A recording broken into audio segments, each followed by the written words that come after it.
je vais enregistrer le prochain élément à l'ordre du jour et je vais vous présenter, vous partager le fichier qui sert de présentation du projet de formation et aussi l'environnement qui va vous permettre de vous inscrire. Alors, c'est un fichier Excel qui comprend plusieurs onglets. J'ai appelé ce fichier-là « Formulaire d'inscription aux activités de formation portant sur les outils de suivi des finances personnelles et de planification financière de retraite ». Alors, chacun des éléments qui suit le sommaire correspond à des onglets. Alors, on va immédiatement ouvrir l'onglet d'introduction.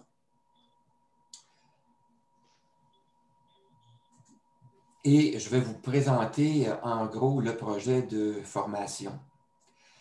Alors, ce fichier, donc, il contient, comme je vous le disais, le sommaire du projet proposé pour la formation sur les outils de suivi des finances personnelles et de planification financière de retraite.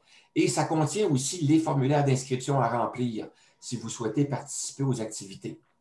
La clientèle qui est visée, c'est vous, hein, ce sont les personnes retraitées et pré-retraitées qui s'intéressent au suivi de leurs finances personnelles et à la planification financière de retraite.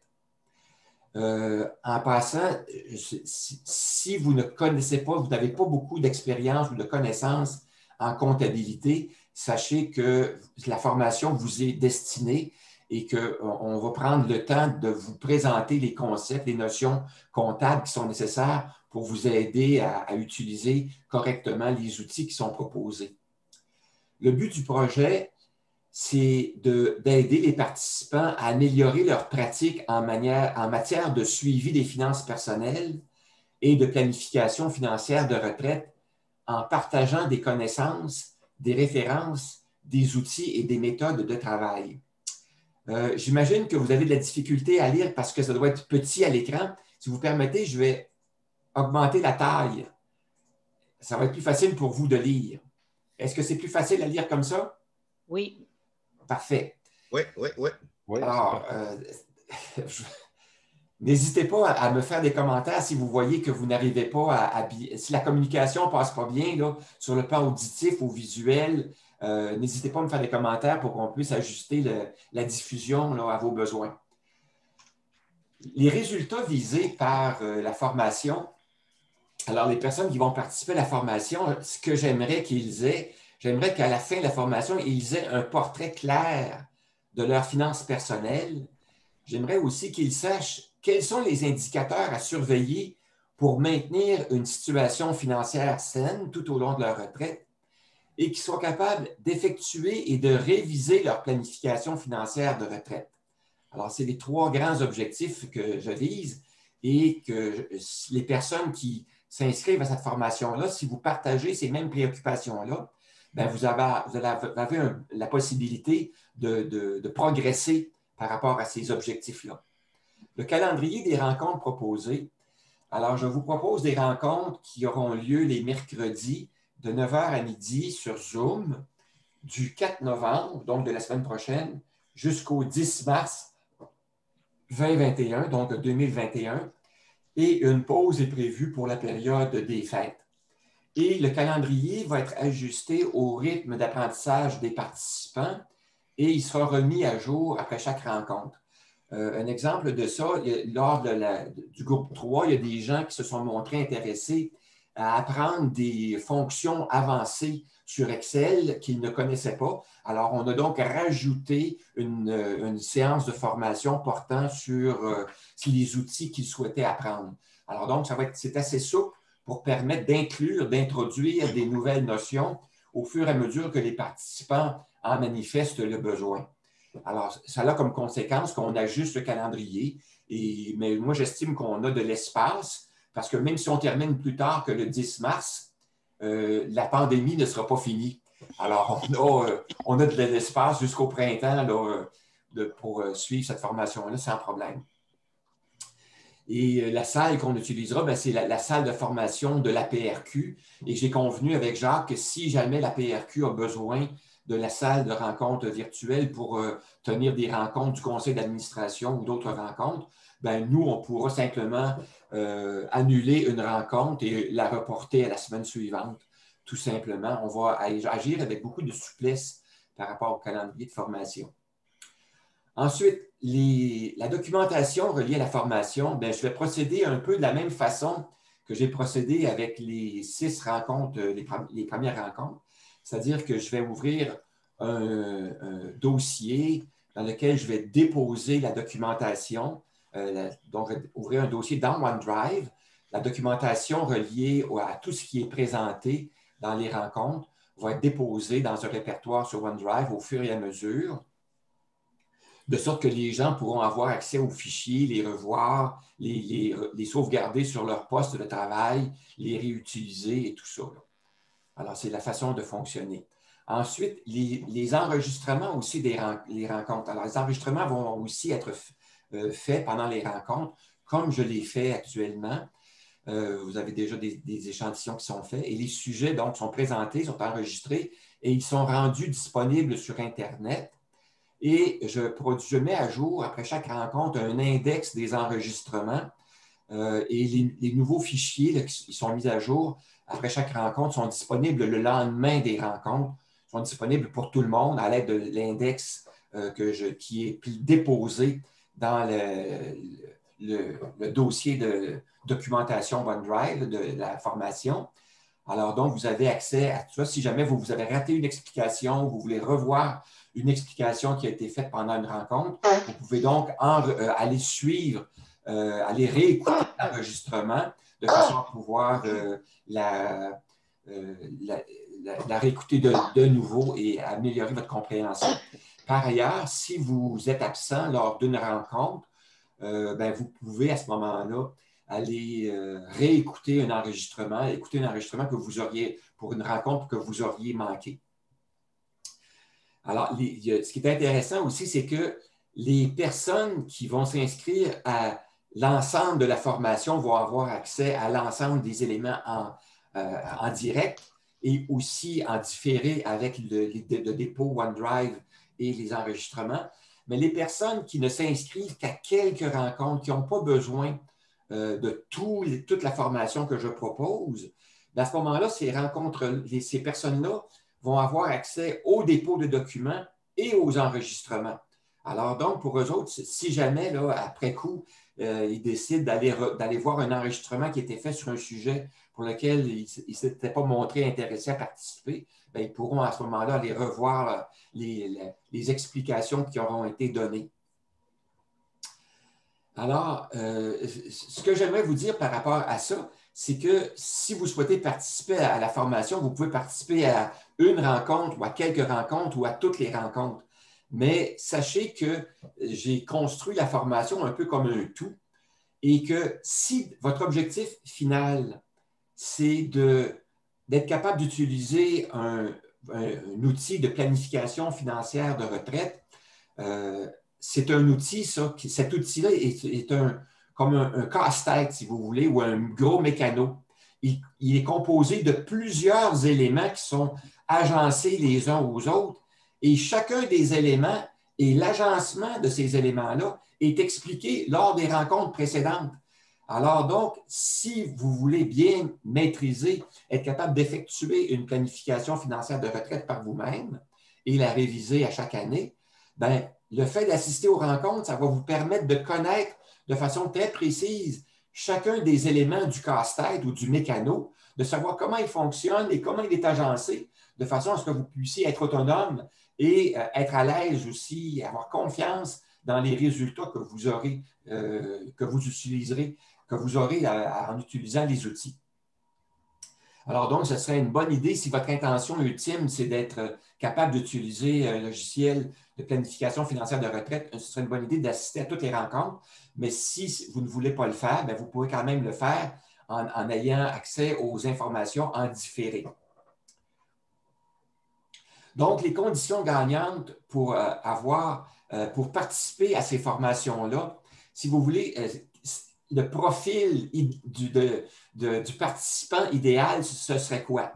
Alors, ce serait plus, je dirais, les conditions gagnantes, ce serait, il faut que vous ayez l'intention d'améliorer vos pratiques en matière de suivi des finances personnelles et de planification financière.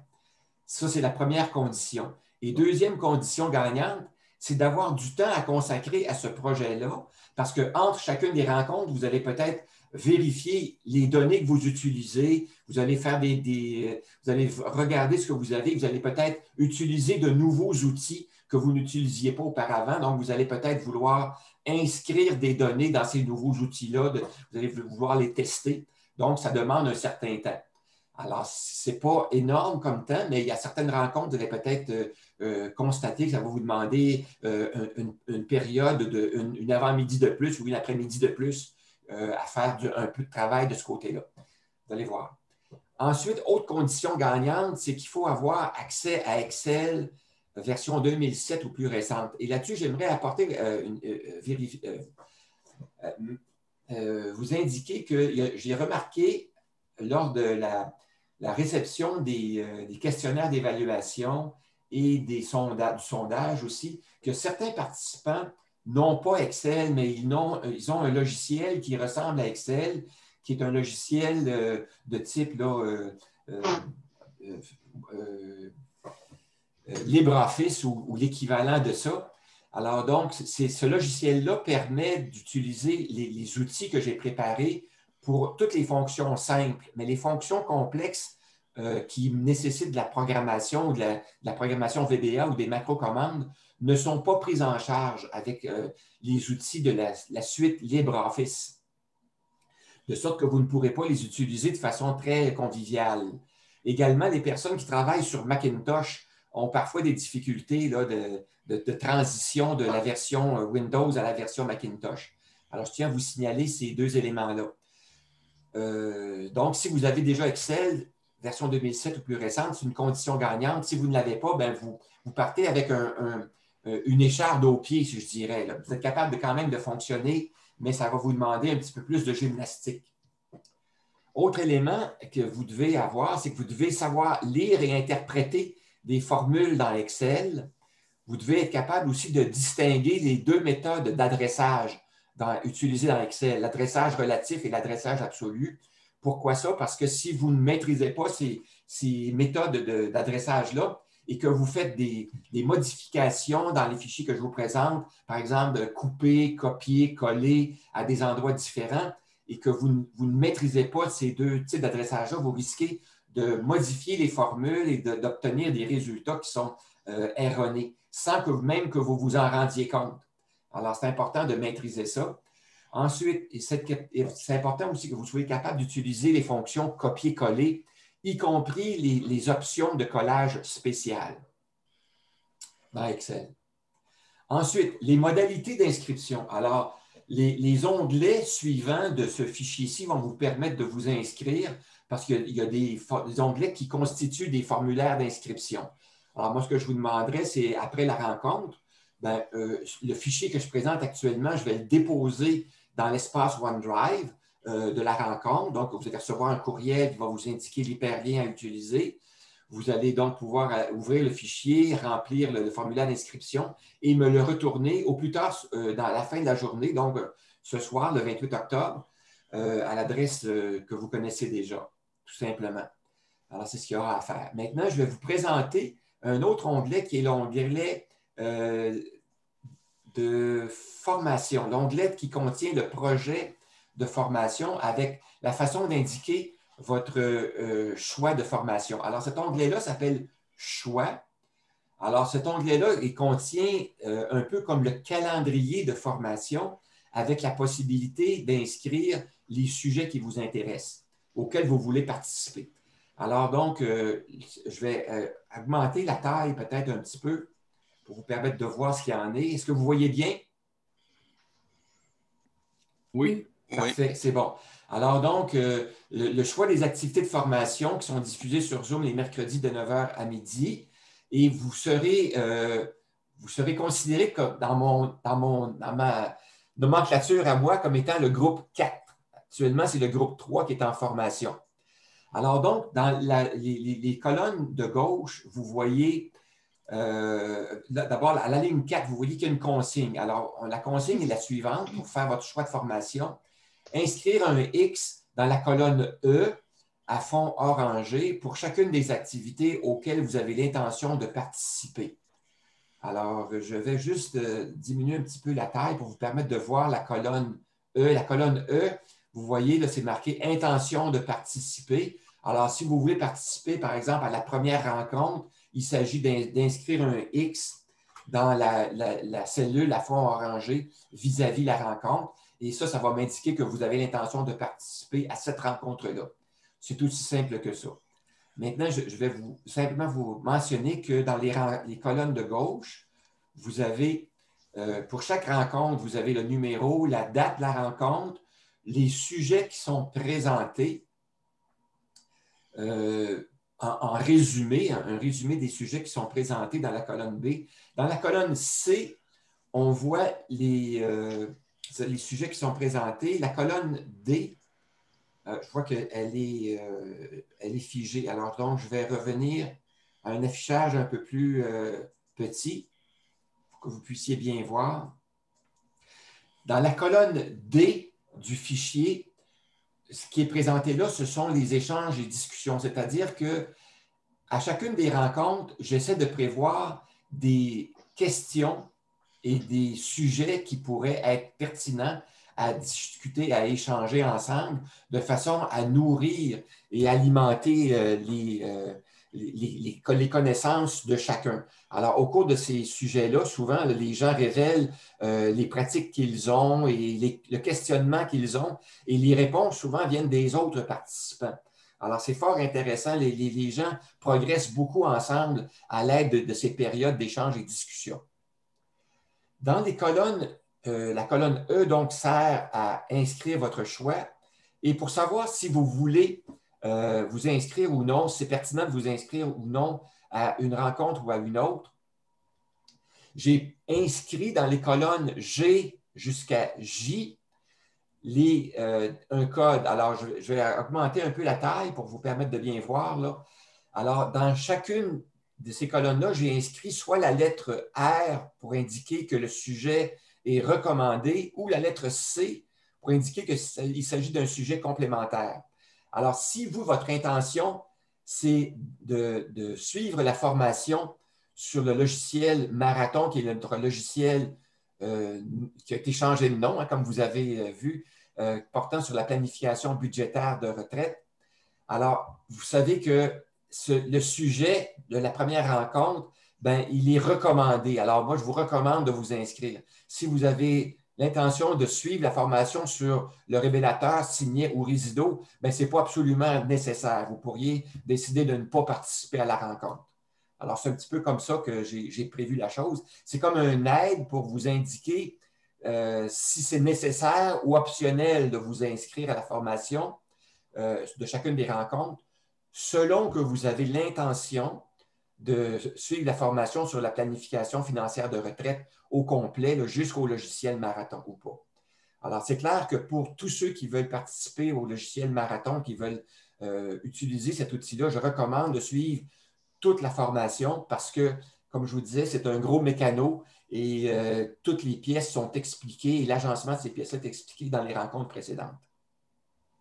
Et aussi, si vous maîtrisez chacune des pièces, au moment d'utiliser Marathon, vos données seront déjà récoltées, vous aurez déjà colligé les données, vous n'aurez qu'à les retranscrire dans Marathon en faisant des copier-coller. Ça va être très simple à faire.